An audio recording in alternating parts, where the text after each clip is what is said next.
என் பெரிய பொண்ணு அவள் டாக்டர் சிவகங்கையில் இருக்கிறா. அவள் நம்பர் தான் உங்களுக்கு தரேன்.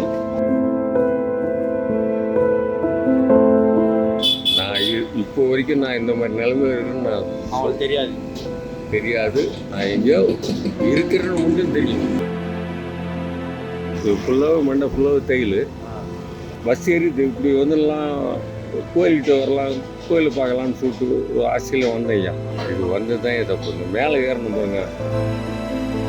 இப்போ உங்களுக்கு என்ன உதவி பண்ணால் உங்களுக்கு வந்து நீங்கள் வந்து உங்கள் லைஃப்பை பார்த்துப்பீங்க? GUI, இந்தியாவின் தலை சிறந்த vernacular edtech brand, skilling everyone everywhere. ஐயா, இப்போதைக்கு என் நிலமை கொஞ்சம் கால் முடியாமல் இப்படி இருக்கிறேன். பட் என்னால் எதுவும் முடியும். என்ன ஒன்று, கால் நல்லா இருந்து திரும்ப வண்டி ஓட்டுவேன். ஏன்னா எனக்கு 55 வயசு தான் ஆகுது. உங்களுக்கு எப்படி ஆச்சு? அந்த தலை அடிபட்டதுனால தான் ஆச்சு. அது கொஞ்சம் நேரம் போகாமல் இப்போ எனக்கு டேப்லெட் இங்கே மட்டும் கிடைக்கல எனக்கு. அது யூரோப்பியன் ஃபோர்ட்டுன்னு இன்னொரு கிங்குன்னு ஒரு டேப்லெட் இருக்குது. அது அடிக்கடி போட்டால் எந்திரிச்சு என்னால் நடக்க முடியாது. இதை பிடிச்சிட்டு அப்படியே போயிடுவேன். இதுவும் எனக்கு ஒரு ஃப்ரெண்டு தான் எனக்கு வாங்கி கொடுத்தாரு. அது இங்கே இருக்கிற ஒரு இல்லை, அந்த ஆக்சிடென்ட் எப்படி நடந்துச்சுன்னு சொன்னீங்க. அதுதான் என் உண்மையை சொல்கிறேன். ரொம்ப நாள் குடிக்காமல் இருந்தேன். என் ஃப்ரெண்டை பார்க்குறதுக்கு வந்தேன். என் ஓனரும் அந்த கொரோனா டைமில் இறந்தார். அந்த டைமில் இங்கே வந்த பாருங்க, வந்த உடனே அவன் எனக்கு சரக்கு வாங்கி கொடுத்தாங்க பஸ் ஸ்டாண்டுக்கிட்டே. அவன் வாங்கி கொடுத்த உடனே நேராக பஸ் ஏறி இப்படி வந்துடலாம், கோயில்கிட்ட வரலாம், கோயிலை பார்க்கலான்னு சொல்லிட்டு ஒரு ஆசையில் வந்தேன் ஐயா. இது வந்து தான் தப்பு. இந்த மேலே ஏறணும் பாருங்க, படிக்கட்டில் விழுந்துட்டேன். அதுக்கப்புறம் ஆம்புலன்ஸ் கூட்டம் வந்து என்ன இங்கே சேர்த்துட்டாங்க. சேர்த்தது பற்றி ஒன்றும் தப்பில்லை. ஒரு 10 நாள் நான் இருந்தேன். இது ஃபுல்லாக மண்டை ஃபுல்லாக தையல். இதில் ஒரு நீடில் இதில் போட்டிருந்தாங்க ஐயா. இந்த நீடில் எடுக்கும்போது தான் என்னால் நடக்க முடியும். இப்போ உங்களுக்கு என்ன உதவி பண்ணால் உங்களுக்கு வந்து நீங்கள் வந்து உங்கள் லைஃப்பை பார்த்துப்பீங்க? ஒன்றும் உதவி, அதாவது ஒரே ஒரு உதவி தான் ஐயா. என்னால் ஏஞ்சி, அதாவது யாராவது கை பிடிச்சிட்டாங்கன்னா ஏஞ்சி நடந்துடுவேன். சாப்பாடு கூட ஐயா, நான் சாப்பிட்றது ஒரு வேளை சாப்பாடு தான் சாப்பிடுவேன். அதிகமாக சாப்பிட மாட்டேன். ஏன்னா ஏதாவது சொந்தக்காரங்க யாராக இருக்காங்களா? எல்லாமே இருக்கிறாங்க ஐயா. விழுப்புரத்தில் இருக்கிறாங்க. என் சொந்த தாய் மாமா எல்லாம் இருக்கிறான். ஆனால் என் குடும்பம் ஃபுல்லாகவே இப்போ சிவகங்கையில் இருக்குது. என் பெரிய பொண்ணு அவள் டாக்டர் சிவகங்கையில் இருக்கிறா. அவள் நம்பர் தான் உங்களுக்கு தரேன். நீங்கள் கேட்குறது இல்லையா? நான் இப்போ வரைக்கும் நான் இந்த மாதிரி நிலைமையில் இருக்குன்னு நான் அவங்களுக்கு தெரியாது. நான் எங்கேயோ இருக்கிறேன்னு மட்டும் தெரியும். நான் 2 மாதம் ஆகுது ஐயா இந்த நிலைமை இருக்குன்னு அவங்களுக்கு தெரியாது. நானும் ஃபோன் பண்ணல. அவங்களும் எங்கேயோ விசாரிச்சுருப்பாங்க, விழுப்புரத்தில் எல்லாம் விசாரிச்சுருப்பாங்க. இருக்கணுமோ இல்லையோ செத்துட்டணும்னு ஒரு சந்தேகத்தில் கூட இருப்பாங்க. ஆனால் நான் ஒரே ஒரு தடவை ஃபோன் பண்ணேன். ஆனால் தெலுங்கில் மட்டும் அந்த ரிப்ளை வருது. ஹைதராபாத்துக்கு ஃபோன் பண்ணும்போது அவங்க நம்பர் வச்சுருக்கீங்க, உங்கள் பொண்ணு நம்பர் வச்சுருக்கீங்க? மெமரியில் இருக்குது ஐயா. அந்த நம்பர் இன்னும் ஆக்டிவேட்டில் தான் இருக்குது. ஆக்டிவேட்டில் இருக்குது. ஆனால் தெலுங்கில் வந்து திடீர்னு வந்து சொல்கிறாங்க. இப்போ நீங்கள் உங்களுக்கு வந்து என்ன தொழில் பண்ணால் நீங்கள்? ஐயா, நான் திரும்ப டிரைவராக இருக்க முடியும் ஐயா. என்னால் முடியும். ஏதோ ஒரு டூரிஸ்ட் பஸ் தேவையில்ல, ஏதோ ஒரு காலேஜ் பஸ்ஸு இல்லை ஏதோ ஒன்று எனக்கு ஒரு. நீங்கள் பஸ் டிரைவர் தான், உங்களுக்கு பஸ் மட்டும் தான் தெரியும்? பஸ் மட்டும்தான் கிடையாது. ஏற்கனவே கேரளாவில் எனக்கு எஸ்டேட்டு ஒரு 18 ஏக்கர் எஸ்டேட் வச்சுருந்தேன். அது ஆயூர்னு பேர். அது அப்புறம் ஒரு பக்கத்துலேருந்து உள்ளே போகணும்.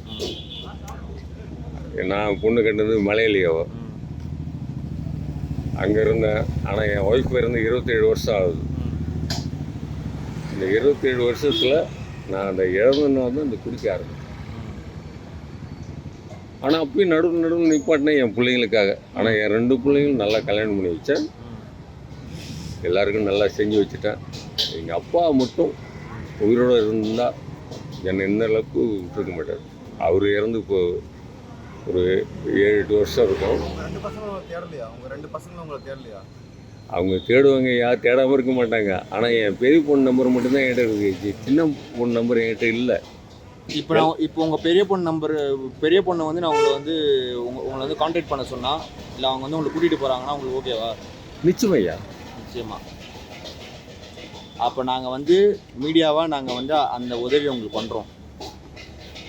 சரிங்க, நான் நம்பர் சொல்கிறேன்.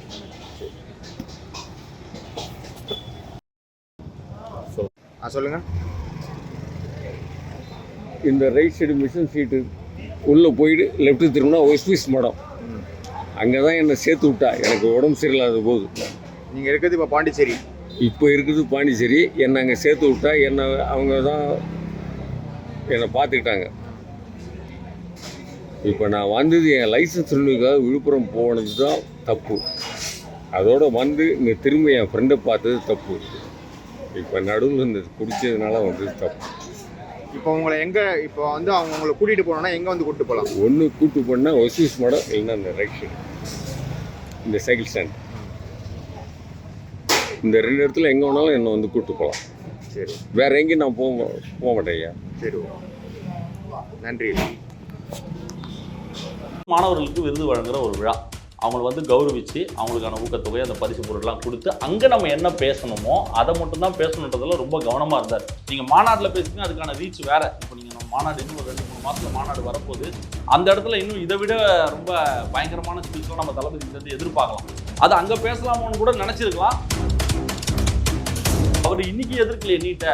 தங்க அனிதா மரணத்தின் போதே அவர் வந்து நேரடியாக போயிட்டு அவரோட எதிர்ப்பை பதிவு பண்ணி அதெல்லாம் அவர் அந்த டைம்லேயே அவருக்கு அதுக்கான எதிர்ப்புக்குறலை தான் அவர் கொடுத்தாரு. அவர் வந்து பேசலையே தவிர தங்க அனிதாவோட மரணத்திற்கு போய் அவரோட வந்து எதிர்ப்பை வந்து பதிவு பண்ணார்ல. ஒரு நடிகனா இல்லாமல் அந்த அனிதாவின் அண்ணனாகவும் தமிழ்நாட்டு மக்களின் அந்த ஒரு பிரதிபலிப்பாக அந்த இடத்துல போய் உட்காந்து அவர் வந்து அவரோட கோபத்தையும் வருத்தத்தையும் தெரிவிச்சு தான் வந்தார். அன்றைக்கே அவர் எதிர்த்தது தான் அது இருந்தது. அவரோட ஸ்டாண்ட் வந்து நீட்டுக்கு எதிராக தான் நான் இருக்கேன்றதான் காட்டுறதான் தங்க அனிதா வீட்டுக்கு போனது.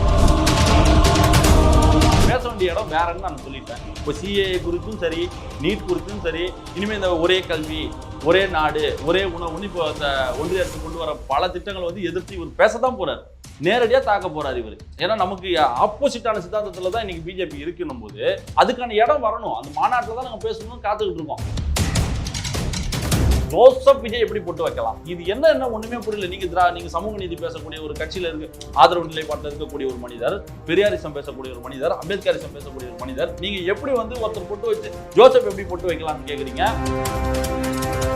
ஒரு இடத்துலையுமே ஒரு குறை இல்லாத அளவுக்கு வந்த மாணவர்களும் சரி, பெற்றோர்களும் சரி, தங்க வச்சதுலேருந்து அவங்க உபசரிச்ச விதமாக இருக்கட்டும், சாப்பாடு, அவங்களுக்கான ஒவ்வொரு விஷயமும் பார்த்து ஒரு இடத்துலையும் ஒரு குறை வந்துடக்கூடாதுன்றதுனால மெடிக்கல் கேம்ப் வரைக்கும் போட்டு எந்த ஒரு பாதிப்பும் வந்துடக்கூடாதுன்னு ரொம்ப அழகாக நடத்தி முடிச்சாரு. பேச வச்சாலும் தப்பு, பேச வைக்கலாம். நாளைக்கு அவங்க மைக் கேட்டு கொடுக்கலன்னும் போது பார்த்தீங்கன்னா அவங்க பேச வராங்க, இவங்க தடுக்கிறாங்க. பார்த்தீங்கன்னா நீங்கள் ஜூம் பண்ணி ரவுண்டு கலரில் ரெட் கலரில் போட்டு தமிழின் வைப்பீங்க. மாநாட்டில் நீங்கள் பார்க்க போகிறீங்க. அந்த இடத்துல எங்கள் தளபதி வந்து ஓப்பனாக ஆவார். இப்போ நீங்கள் பார்த்தீங்களா, இது ஒரு சின்ன ஒரு ட்ரைலர் மட்டும்தான். மாநாட்டில் பார்க்கும்போது தெரியும் என்ன விஜய் கிட்ட இருந்து நாங்கள் இதை எதிர்பார்க்கல. GUVI, இந்தியாவின் தலை சிறந்த vernacular edtech brand, skilling everyone everywhere.